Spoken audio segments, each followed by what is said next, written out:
உங்களுடைய வீடுகள்ல பரக்கத் இல்லையா? அதாவது எவ்வளவு சம்பாதிச்சாலும் பத்த மாட்டேங்குதா?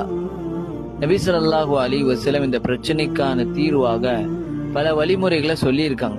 ஆனா இந்த வீடியோல 2 வழிமுறைகளை நான் உங்களுக்கு சொல்றேன். அது மிகவும் இலகுவானது. அதிலும் குறிப்பா லாஸ்ட் ரொம்ப ஈஸி. முதலாவது, வீட்டுக்குள் நுழையும் பொழுதும் வீட்டை விட்டு வெளிவரும் பொழுதும் அல்லாஹுவை நினைவு கூறுவது, அதாவது துவா ஓதுவது. நபி ஸல்லல்லாஹு அலைஹி வஸல்லம் சொல்றாங்க, யார் வீட்டுக்குள்ள நுழையும் போதும் வீட்டை விட்டு வெளிவரும் பொழுதும் துவா ஓதுகின்றார்களோ ஷைத்தான் சொல்லுவானாமா, இந்த வீட்டுல நமக்கு வேலை இல்லை, அடுத்த நேர உணவு நமக்கு இந்த வீட்டுல இல்லை. அதே மாதிரி இரண்டாவது சலாத்தை சொல்லுவது, அதாவது வீட்டுக்குள் நுழையும் பொழுது சலாத்தை சொல்வது. நபி ஸல்லல்லாஹு அலைஹி வஸல்லம் அவர்களுக்கு அனஸ் ரலியல்லாஹு அன்ஹு கூறினார்கள், யா புனைய, என்னுடைய மகனே, இதா தகல்த அலா அஹ்லிக் ஃபஸல்லிம், உன்னுடைய வீட்டாருக்கு மத்தியில் நான் போறேன்னு சொன்னா, அதாவது வீட்டுக்குள்ள நுழைகிறேன்னு சொன்னா சலாம் சொல்லு.